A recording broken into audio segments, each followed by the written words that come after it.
What's the best barrel finished bourbon? Let's find out.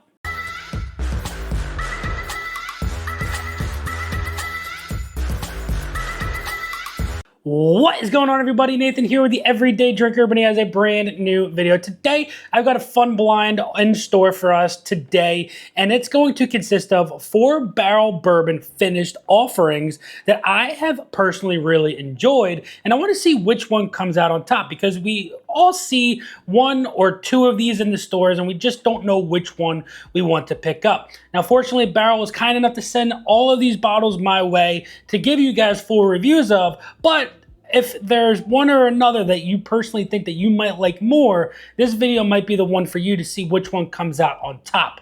Hope you guys enjoy this one. Make sure you guys drop that like, smash that subscribe button. We're on the road to 15,000 subscribers. We're doing a 15,000 subscriber giveaway once we hit that milestone. And leave a comment down below on which one you think is going to be coming out on top. But without further ado, let's get into A, B, C, and D and see which one of these barrel finished bourbons comes out on top. On the nose, on glass A, as always, you guys will know what is in what glass. Very sweet, very, very sweet. A little bit of a strawberry note on this. A little bit of a vanilla, confectionery vanilla almost. Maybe some lemon zest on here. Some citrus notes. Really, really sweet. A little bit of an oakiness. Oh man, I like the nose a lot. It's got really nice qualities to it. Let's get into the palate. Really nice, has this like raisiny quality to it. Really sweet. A touch of an oaky presence on that tail end, but it doesn't have any true real depth to it. It's very pungent in the sweetness profile that just comes in full blast in the beginning of that profile, in the beginning of that palate. Just a boatload of sweetness, almost kind of gives you a little bit of a tartness, kind of like a green apple or a Granny Smith apple in a way, kind of like suffocates the sides of your tongue, and brings out a lot of moisture and saliva on the top of your tongue. Really, really interesting on A. I like it a lot. Let's move on to B. Nose is completely different on here. Lots of oakiness, a touch of minerality, which is what you're going to find on some of these because of that Dickel influence, but it's not harsh. It does have a tobacco kind of quality to it as well. Maybe some cinnamon and clove, a little bit of that baking spice in here, but nothing too strong. Let's get in the palate. Much drier than A. Has a component of like dark chocolate notes, a little bit of like an espresso bean. Maybe if like you had like an espresso martini. I always do my espresso martinis with bourbon, and it's specifically Maker's Mark. This kind of has that like creme on top, that foam, that espresso quality, and a touch of that bourbon on the back end. I like it, but I don't know if I like it more than A. Yeah, it's really good, really, really good. Really nice profile. But I think A's sweetness and boldness on that sweetness kind of takes over what B has to offer a little bit. Let's move on to glass C. C's nose is dark fruits, almost prune-like. Lots and lots of raisins. But then it has this like complexity of oakiness. Like oak leaves, fresh sawdust in a way. There's a lot of oak presence on this.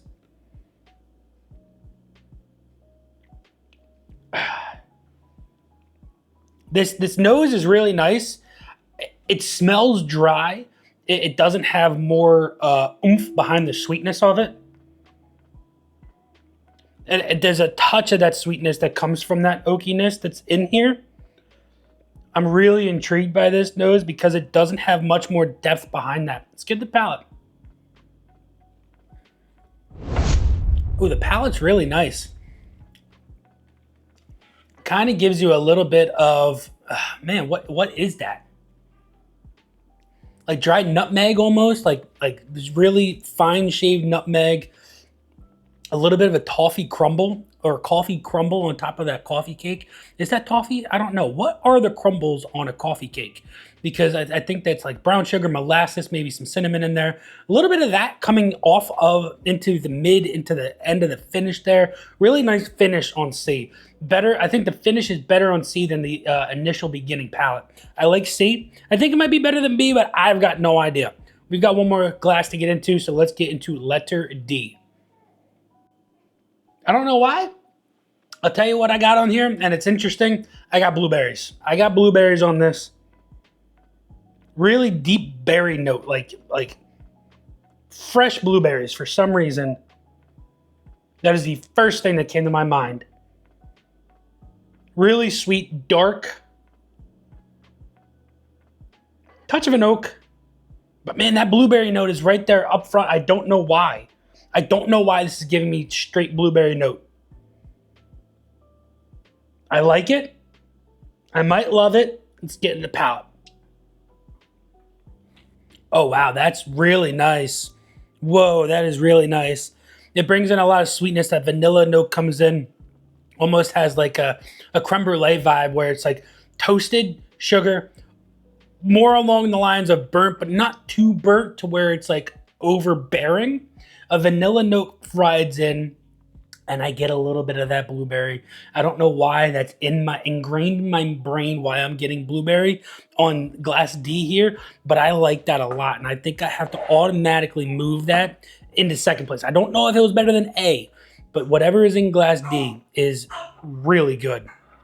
So this is where I go in, I deep dive into these glasses, and I find which one I think comes out on top. So, hope you guys enjoy this. I'll see you guys on the other side. All right, ladies and gentlemen, we have our final order, and I have A, D, C, B. All of these are really good. I think that for me, B just falls a little bit flat on that palate compared to the other three. It's a little bit too dry, in my personal opinion. It's got some really nice dark notes to it, maybe a little bit of, you know, some deeper raisin vibes came through after this opened up a little bit more. But I think C, that oaky note, you know, that creme brulee vibe came through a little bit more prevalent and enjoyable in my personal opinion compared to B. B or A and D here, both incredible. D had a better nose, but A's palate and finish were just through a little bit better in my personal opinion. But before we reveal what bottle is what glass, we have to have a word from today's sponsor. Today's sponsor is the Everyday Drinker Patreon, and today I can finally announce that the label for the Cedar Ridge pick is finally finished. Here it is on the screen. We've got a really awesome double barrel pick that I am super excited for. So check out the link down below for the Patreon to get your first-hand dibs on the second Everyday Drinker pick. And I can't wait for the next picks to be coming out. We've got an Eagle Rare pick, so if you want an Eagle Rare store pick picked by me, you got to get the Cedar Ridge pick. So check that link out down below for as little as $2 a month. You help support me. You get in on a fantastic Discord with a bunch of great guys and girls that love nothing but whiskey. We do fun giveaways and barrel drawings and all kinds of fun things. So check that link out down below if you're interested. But let's get back to the video. Well, ladies and gentlemen, I don't know about you, but I'm excited to find out what is what, and let's find out what came in fourth place. Fourth place was letter B, and on the bottom of the glass, you guys can see it there first, we've got the PX, which is the PX Sherry Finish, which I think was the most recent release from Barrell. So this was the Cask Finish Series PX Sherry, Edition 1, 6 years old, at 115 proof. I like this, but as you guys know, I'm not the biggest sherry finished fan, so not surprised that this got last place, but, you know, it held its own comparative to whatever is in glass C, because I was going back and forth with that. So let's find out what letter C was. You guys are going to find out first. Let's see. We've got VAN, which is for Vantage, this is batch number 1 of Vantage, which is a blend of straight bourbon whiskeys finished in Mizunara, French, and toasted American oak, coming in at 114.44 proof. So that was letter C, which means we've got D and B, or D and A here, and we've got the straight finish in Mizunara, and then we also have the ice wine finished. So here we go. Nobody cares about second place because you are the first loser. So without further ado, letter A. You guys are going to see it first.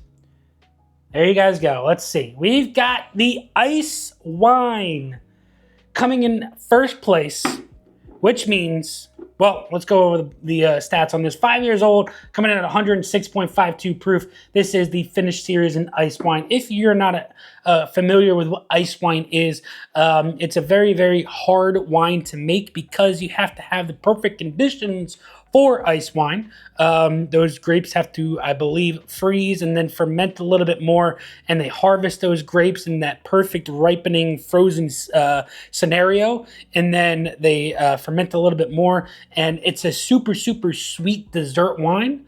Super expensive, super delicious. Can't drink a whole bottle to the face, unfortunately, but it's a really, really good wine, which means that we had a letter D, which was the Mizanora finish, M-I-Z, from Mizanora.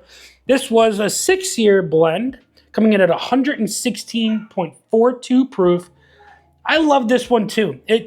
Very interesting how different, when you still have a Mizanora in a blend, but it's finished with French oak and toasted American oak. But when a Mizanora by itself, the complexity and the depth of it kind of comes through a little bit more compared to when you blend it with other things. And the Vantage is good. The PX Sherry is good. If you like sherry finished bourbons, that is one of the best in my personal opinion. I say it all the time. Barrell does finished bourbons right?